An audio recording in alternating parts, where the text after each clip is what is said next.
Very few, if any, gaming icons draw up the feeling of nostalgia quite as much as Super Mario. From his very first appearance as Jumpman back in 1981 on the original Donkey Kong to the latest 3D adventure on Switch, Super Mario Odyssey. Mario has been entertaining the masses for years and years. Many of Mario's more mature fans are likely to remember the traditional 2D Super Mario Bros. First released on a home console on the Nintendo Entertainment System, Super Mario Bros. Was an era-defining game that fans are still enjoying to this day. Since then, this classic 2D Mario game style has been adapted, added to and worked on in every which way you can probably think of. The slightly less mature fans, myself included, might hold more nostalgic memories of Mario in the third dimension. Mario 64 was the first time he appeared in this way, and again was another era-defining gaming experience. Released on the Nintendo 64, fans are still enjoying this game to this day, with the recent release of the 3D Nintendo All-Stars.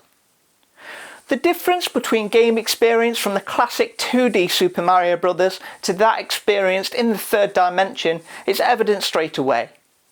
In Super Mario Bros. You have to travel from point A to point B, usually within a time limit, picking up power-ups to help you traverse the 2D, mostly linear levels. The aim is really to keep yourself fall into the abyss or being wiped out by a frustrated Goomba. 3D Mario Adventures, however, relies more on exploration, giving you different tasks to complete throughout open levels. In platforming fashion, there's usually different levels to jump into from a main hub world. However, these areas serve more of a playground for you to complete tasks, discover collectibles, and to ultimately pick up a star, or a power star, or a shine, or a moon. Once you gather enough of these, you can carry on to the next stage of the game. Now imagine an amalgamation of these two gaming styles. Take the linear levels, the collectibles and time limits of an original 2D Mario experience and the dimension of a 3D Mario game, and you get Super Mario 3D World. You have a hub world where you jump into each linear level to pick up collectibles and ultimately get towards the flag at the end of each level. You also have a time limit to keep your eye on. Like classic 2D Mario Bros., you're trying to keep yourself again from falling into the abyss or being out by a frustrated, this time 3D, Goomba. I just want to mention at this point that 3D Mario World is a port of a Wii U game. However, as I never played that, and sadly not too many other people did, I'm going to view this game as a new gaming experience because, well, it is, for me, so. One thing that is consistent throughout pretty much every Mario game is the story, or really, the lack of story. Bowser's back, surprise surprise, but instead of capturing Princess Peach for some kind of strange forced wedding, if you've played Odyssey you'll know what I'm talking about, he's decided to capture Sprixies, fairy-like characters from the Sprixie Kingdom, for some reason. I don't know. Your job is to go through levels as one of 4 characters, Mario, Luigi, Peach and Blue Toad, pick up stars to access levels with boss battles and ultimately save Sprixie princesses. Each character has their own unique moveset. Mario is just standard Mario, plays how he does in all the Mario games. Luigi, you can jump a bit higher. Peach can float and Blue Toad can run a little bit faster. Now the sign of a good platformer rests with level design, both aesthetically and how it plays. I'm sure it's no surprise to anyone that in this area Super Mario 3D World excels.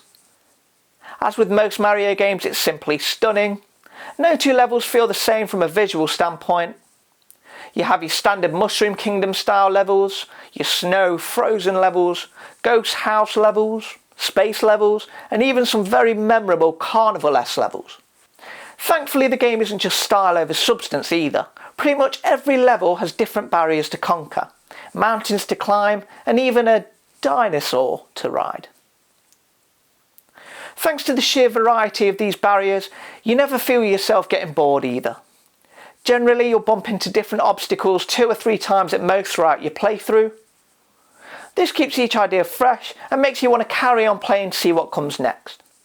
Particular favourite levels of mine are the ones where you collect a power-up that splits your chosen character into 2 or 3 or 4, and you can control them all at once. Very inventive and a heap of fun. Speaking of power-ups, there are a good few of them to play around with in this game. The classic Super Mushroom, Fire Flower, Boomerang Flowers, Superstars are all there, but this time you get 3 new ones to entertain yourself with. Most notably the Super Bell, which turns your character all cat-like. Now you can attack and climb up vertical walls for a short period. This ability is invaluable when looking for stars or stamps scattered throughout each level. You've also got the Double Cherry, which, as touched on before, gives you the ability to multiply your character to defeat more enemies or activate certain switches. And then there's a Lucky Bell, which gives you the same ability as the Super Bell, but with the ability of being able to turn into a statue when ground pounding to get rid of certain annoying enemies. This level of inventiveness continues to the enemies you encounter along the way. You have the classics, you've got the Goombas, the Koopa Troopers and the Bullet Bills, but you'll also have other less familiar baddies like Biddy Buds, Flopters and the dreaded Conkdors. Yeah. Believe me, taking these bad boys on without a power-up is an absolute pain. You'll see it if you get the game. Sprinkled in with these familiar linear type levels are other challenges. Sometimes you'll encounter random boss levels. It's actually one aspect I think they maybe could have varied up a bit more. I've fought this guy now numerous times. Would have maybe been nice to throw a bit of variety at the boss levels, but I suppose you can't have everything. So, there we go. You've also got Captain Toad's adventures to work through, peppered throughout the game. If anyone's played Captain Toad's Treasure Tracker, will know how these levels play out. If you haven't, you have to manipulate the environment and walk Captain Toad throughout the level to collect 5 stars. He can't jump, so you can't just leap to the next platform. It's all about perspective and the ability to perceive the levels in the correct way in order to gather the stars. I think these levels are fantastic, and if you haven't played Captain Toad's Treasure Tracker, do it now, because it's great. Well, finish this game and then go and get that one. It's really good. In terms of difficulty, playing through the game up until the credits won't challenge seasoned platformers that much. The thrill is collecting all of the stars and the stamps available. The stamps are there in each level and can be collected and used in a photo mode to jazz up some nice pictures you take of yourself if that's your jam. Note though that once you've played up to the credits, you unlock extra worlds which can be simply found by re-entering the game. From this point on, there is a real difficulty spike. It adds a whole new challenge to the game, which is a welcome addition to keep you playing. Tracking down every star and stamp in these worlds might take a bit more perseverance, but that's part of the fun. It's funny really, pretty much all of the trailers for Super Mario 3D World highlights the multiplayer capabilities of the game. All of the people playing the game look smiley, happy and as though they're having a real good time. On the one hand, you are tasked with working together to get from one end of each level to the other. You can talk amongst each other, discuss tactics to traverse obstacles and gather collectibles.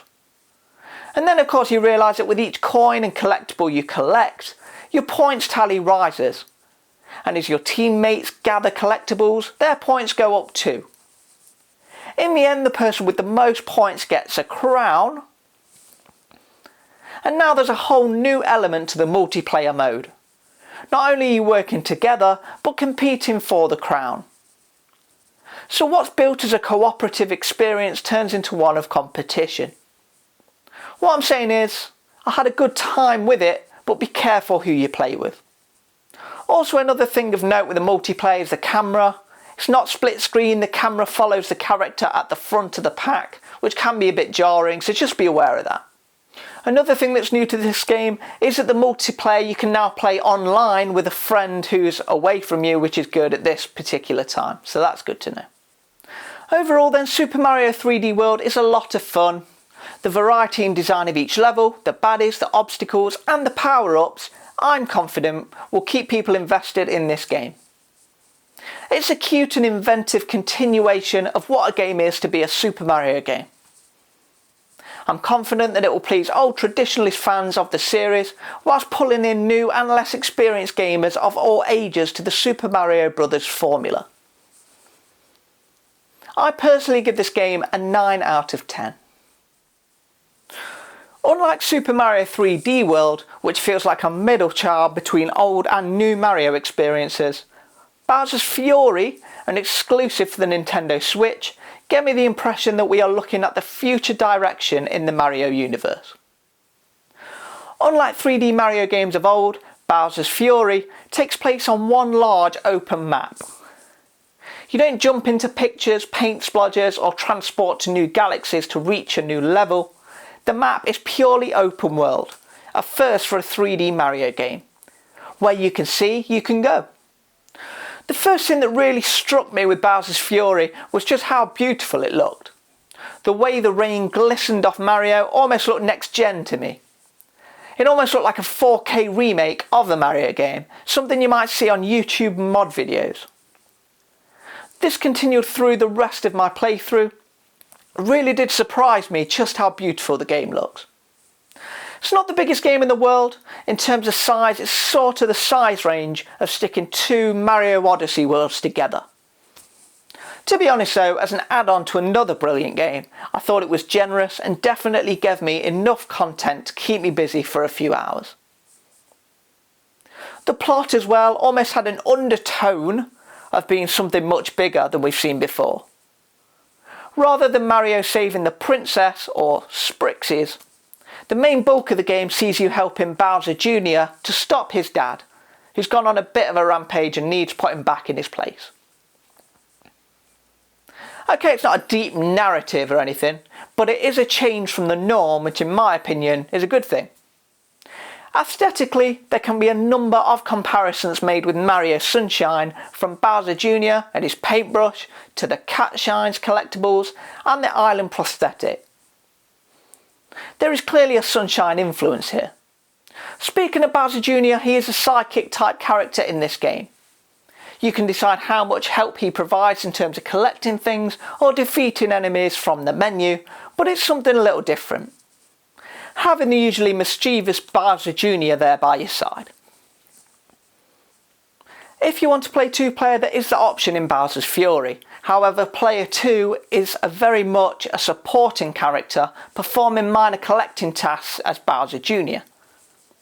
Might be fun for young kids, but I don't think it can be really described as a fully fledged two-player experience. Although no levels per se, there are different islands dotted around the map. On each island there are 5 secret cat shines to be discovered. While searching for these cat shines, every now and then Bowser will become really angry, turn the world dark and rainy and throw fire bombs at you and shoot you with a fire laser type thing. If anyone's ever played Phoenix Rising, you'll understand the kind of thing I'm talking about. At first, the novelty of big, scary, angry Bowser is quite fun, running away from his fire bombs and whatnot. After a while though, I did find it become a bit more of a chore and took a bit of the enjoyment out of the game for me. Particularly as the more shines you collect, the angrier Bowser gets, meaning he shows up more frequently with a seemingly better aim. As I say, it's a cool mechanic to have explored in this game, but I kinda hope it stays with this one. When you get a certain number of cat shines, you unlock a Giga Bell, which turns you into a giant Super Saiyan Cat Mario. You can then go on to take Bowser down. In true Bowser fashion, of course, it takes a few battles to keep him down, so you're really just repeating this process to finish the game. In regards to Bowser battles, I actually found them quite frustrating, if anything, and that's down to the annoying camera angles. You spend most of the time turning around trying to glimpse super scary Bowser more than anything else. The battles are tolerable, but certainly not the most enjoyable section of this game. Overall then, I did have fun with Bowser's Fury. I thought that many of the new elements explored here would be a welcome addition to a future Mario 3D adventure. open world map and different story being just 2. Although the camera angles and the furious Bowser did detract a little from the fun, I thought as a new concept it's a promising start and something I hope to be expanded upon in a future Mario title. For me, this short add-on game gets a 7 out of 10 from me. Anyway guys, thank you so much for watching. If you enjoyed this video and want to see more of this face, then hit subscribe, hit like and comment down below. Thanks for watching and I'll see you in the next one.